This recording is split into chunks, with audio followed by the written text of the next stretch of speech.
L'idée de ce travail de sculpture est née de plusieurs choses. D'une manière générale, dans mon travail d'artiste, qu'il soit de l'ordre de la peinture ou de l'installation,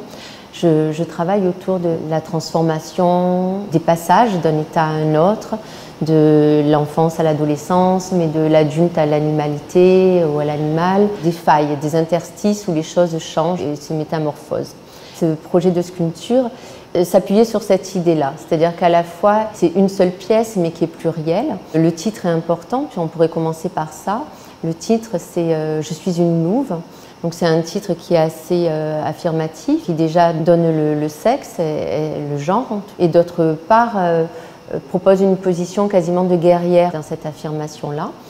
Et puis derrière l'idée de la louve, il y a toute l'iconographie des contes, des légendes, mais aussi des mythologies qui nous ont bercés et qui ont construit notre civilisation. Donc on sait que le loup est porteur de plein de symboles, qu'il est souvent associé à Apollon, qui est souvent associé au soleil, mais on parle moins de la louve. Ceci dit, la louve est porteuse elle aussi d'autres symboles, puisque la louve c'est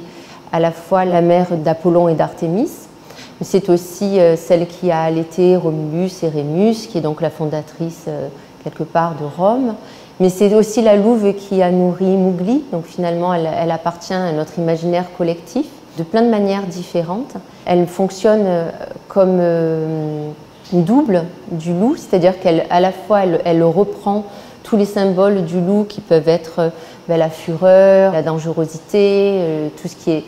effrayant, mais en même temps vient se rajouter à ça, non pas le côté solaire du loup, mais plutôt le côté lunaire de la femme louve, avec tout ce qui a un rapport à la terre, à la grand-mère Gaïa, à la terre nourricière, au fait que la louve ait allaité ses enfants et des enfants humains. Cette expression aussi, défendre ses enfants comme une louve, ça fait écho un petit peu à tout cet ensemble de choses-là, qui soient à la fois de mythes, de contes, de légendes, mais qui font appel à notre imaginaire collectif, qui en propose une nouvelle lecture, qui syncrétise l'ensemble de ces choses-là, pour aujourd'hui proposer une pièce d'une louve qui arrive comme ça, affublée de masques, qui porte un loup d'ailleurs, donc il y a aussi un jeu de mots entre l'apparat qu'elle a porté, le nom de ce loup, c'est une louve qui porte un loup sur son visage et qui se revendique comme étant une femme malgré tout et défendant un territoire qu'elle entend reprendre. Donc il y a peut-être aussi un petit côté féministe dans cette posture-là, de se dire moi aussi j'existe et